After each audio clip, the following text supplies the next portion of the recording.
Welcome to Sugar Free. This is the weekly reading for week commencing Monday the 5th of October. Just reading for the working week. Remember those? So Monday through to Friday. There'll be a daily reading for each of those days as well. But let's see how this week is panning out.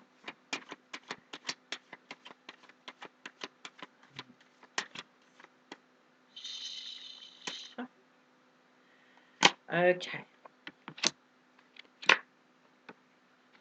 Nice. Interesting. Oh, lovely. Oh. Right.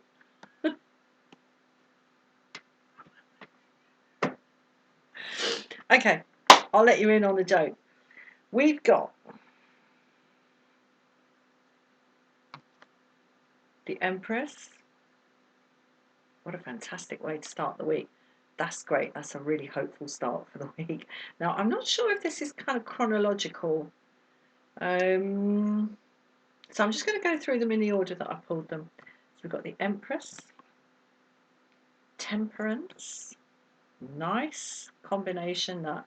There's real fecundity, real growth, and a kind of feeling of contentment and establishment and seeds popping. It's not the time of year for that. Well, depending on where you are. In the Northern Hemisphere, we're heading down to the winter. But anyway, wonderful. Backed up by the Angel of Temperance here. So real establishment, calmness, and kind of self-contained movement from one side to the other with the pouring of the liquid from one vessel to another. Very, very poised, very quiet. It's a kind of really spiritual version of the Hanged Man in a sense, and the Four of Pentacles on kind of, and the Four of Swords and all those fours. It's like nice and symmetrical and quiet. It's a moment's rest.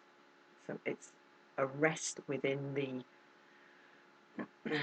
movement of everything, whilst kind of containing that movement.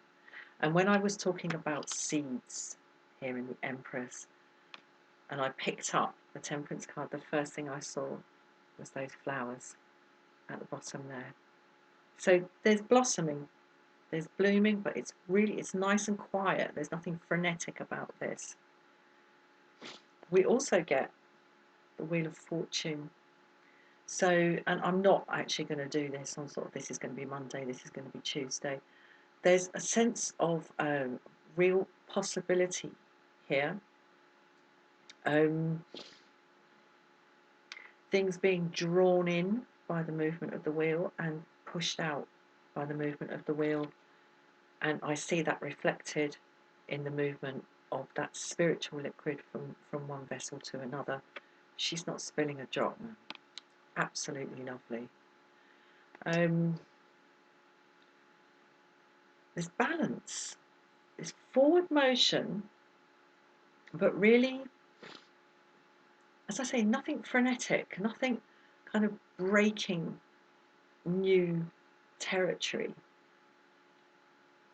It's steady. There's a steadiness to it. And that, you see, when you have that steadiness, whatever's coming in,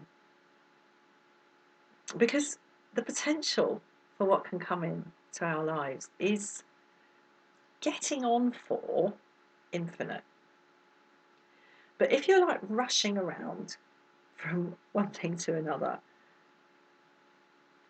you're going to spill that liquid and you're going to crush those seeds and you're going to miss what's coming in, what's being drawn in on that wheel.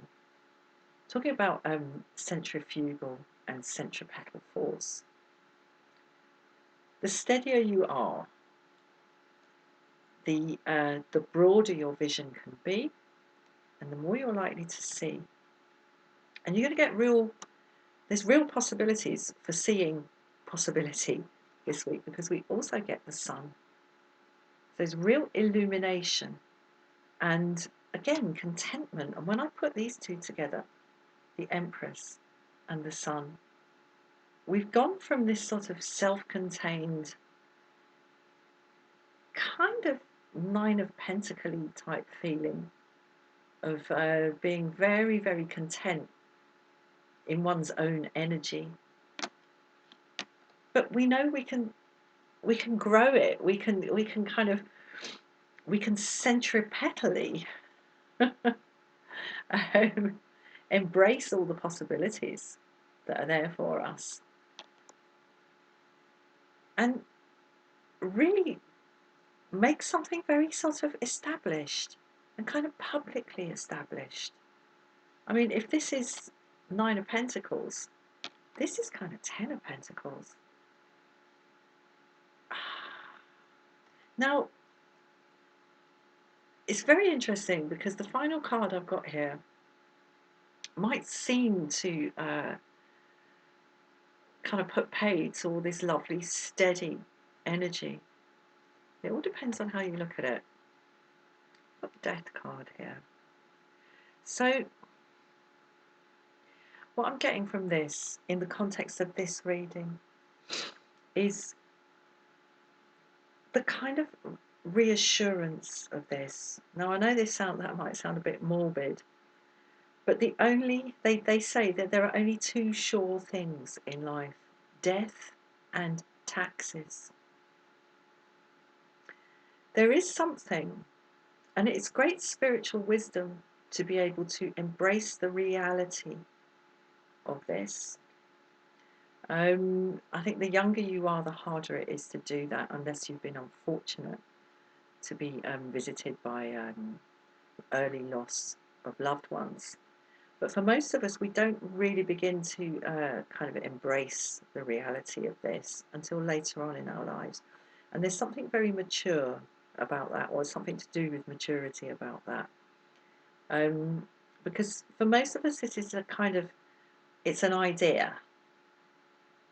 And it's a funny thing, because speaking as a Buddhist, so many of the things that we take as real are actually ideas. And the one thing that we prefer to keep as an idea is actually the only thing that we can truly, truly count upon. So what I'm getting from this, in the context of this reading, is a real acceptance of perhaps the harsher elements of life. And I'm looking back to the Empress here and thinking about those seeds. Those seeds don't grow without, they won't sprout without the cold rain falling on them. We've got this cold rain falling on the vista of this reading. But it's not a depressing thing. How could it possibly be a depressing thing when we have so much positivity here? The sun, the wheel, temperance, and the Empress. I think what this is inviting us to do is embrace realism, even if it's something we would rather not look at. Embrace it nonetheless, because the more of that we can do,